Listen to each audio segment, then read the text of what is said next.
Jeremy Corbyn. Thank you, Mr. Speaker. Before addressing the issues raised in the Iraq Inquiry report, I would like to remember and honour the 179 British servicemen and women who were killed and the thousands maimed and injured during the Iraq War and their families, as well as the hundreds of thousands of Iraqis who have died as a result of the invasion and occupation launched by the US and British governments 13 years ago. Yesterday, I had a private meeting with some of the families of the British dead, as I've continued to do over the past dozen years.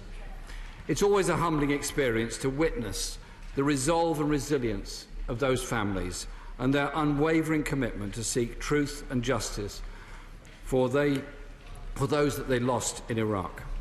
They have waited 7 years for Sir John Chilcot's report. It was right that the inquiry heard evidence from such a wide range of people and that the origins, conduct and aftermath of the war should have been examined in such detail. But the extraordinary length of time it has taken to see the light of day is, frankly, clearly a matter for regret. I should add that the scale of the report, running to 6,275 pages, to which I was only given access at 8 o'clock this morning, means that today's response by all of us can only be a provisional one. Mr. Speaker, the decision to invade and occupy Iraq in March 2003 was the most significant foreign policy decision taken by a British government in modern times. It divided this House and set the government of the day against a majority of the British people, as well as against the weight of global opinion. The war was not in any way, as Sir John Chilcot says, a last resort. Frankly, it was an act of military aggression launched on a false pretext, as the inquiry accepts, and has long been regarded as illegal by the overwhelming weight of international legal opinion. It led to the deaths of hundreds of thousands of people and the displacement of millions of refugees. It devastated Iraq's infrastructure and society. The occupation fostered a lethal sectarianism, as the report indicates, that turned into a civil war. Instead of protecting security at home or abroad, the war fuelled and spread terrorism across the region. To Sunday's suicide bomb attack in Baghdad, which killed over 250 people, the deadliest so far, was carried out by a group whose origins lie in the aftermath of the invasion. By any measure, the invasion and occupation of Iraq has been, for many, a catastrophe.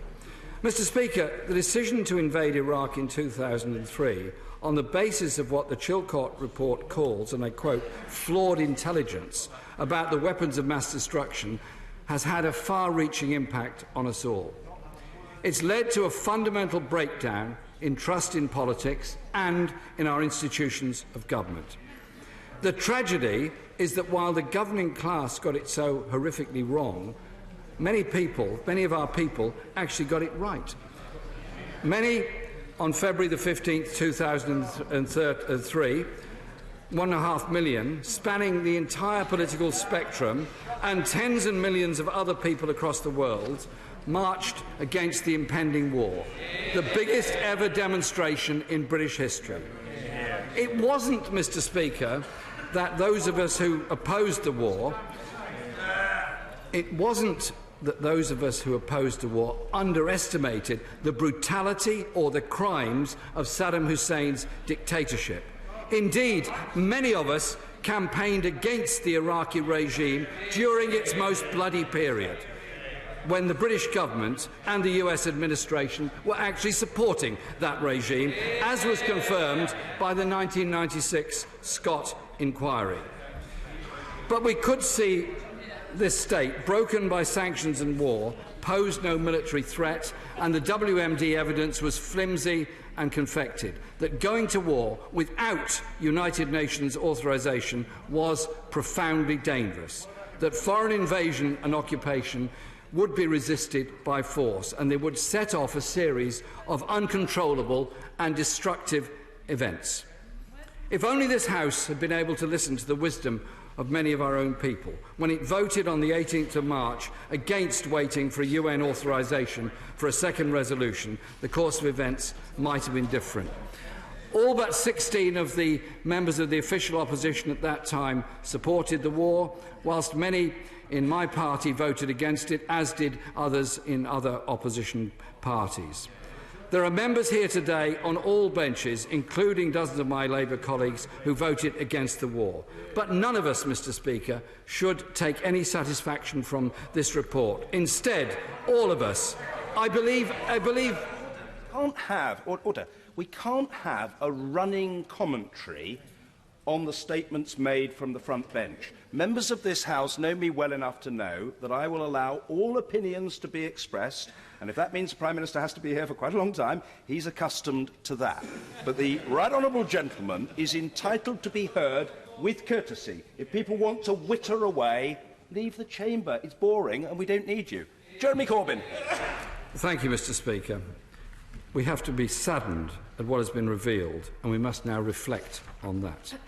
In addition to all those British service people and Iraqi civilians and combatants who lost their lives in the conflict, there are many members here who voted to stop the war, but have not lived to see themselves vindicated by this report.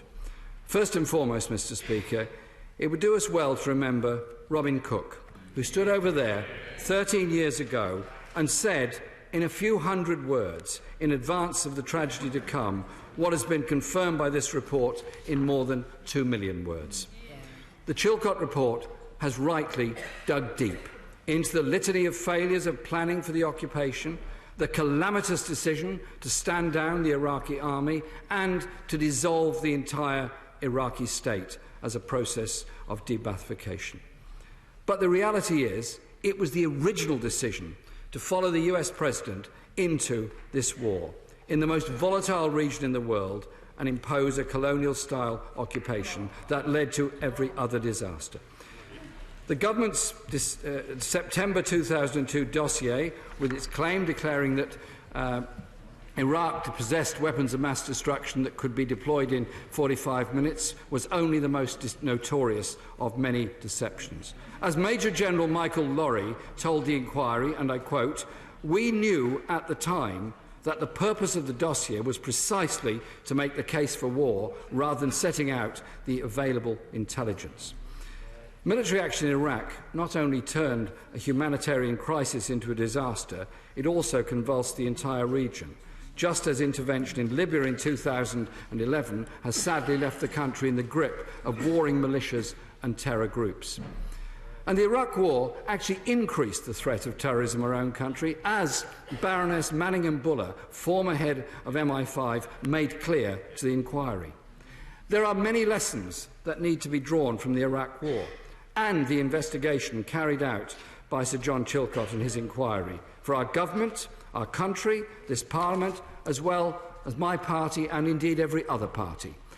They include the need for a more open and independent relationship with the United States and for a foreign policy based on upholding international law and the authority of the United Nations, which always seeks peaceful solutions to international disputes. We also need, and the Prime Minister indicated this, much stronger oversight of the security and intelligence services, full restoration of proper cabinet government, and give Parliament the decisive say over any future decisions to go to war, based on objective information, not just through government discretion, but through a War Powers Act that I hope this Parliament will pass. And as in the wake of Iraq, our own and other Western governments increasingly resort to hybrid warfare based on the use of drones and special forces, our democracy, and our democracy is crucial and important, needs to ensure that their use is subject to proper parliamentary scrutiny. There are no more important decisions a Member of Parliament ever gets asked to make than those relating to peace and war. The very least that Members of Parliament and the country should be able to expect is rigorous and objective evidence on which to base their crucial decisions. We now know that the House was misled in the run-up to the war, and the House must now decide how it should deal with it 13 years later, just as all those who took the decisions laid bare in the Chilcot report must face up to the consequences of their actions, whatever they may be. Later today, I'll be meeting a group of families of military servicemen and women who lost loved ones, Iraq war veterans and Iraqi citizens who've lost family members as a result of the war that the US and British governments launched in 2003. I'll be discussing with them, our public and the Iraqi people, the decisions taken by our then government that led the country into war with the terrible consequences. Quite bluntly, Mr. Speaker, there are huge lessons for every single one of us here today.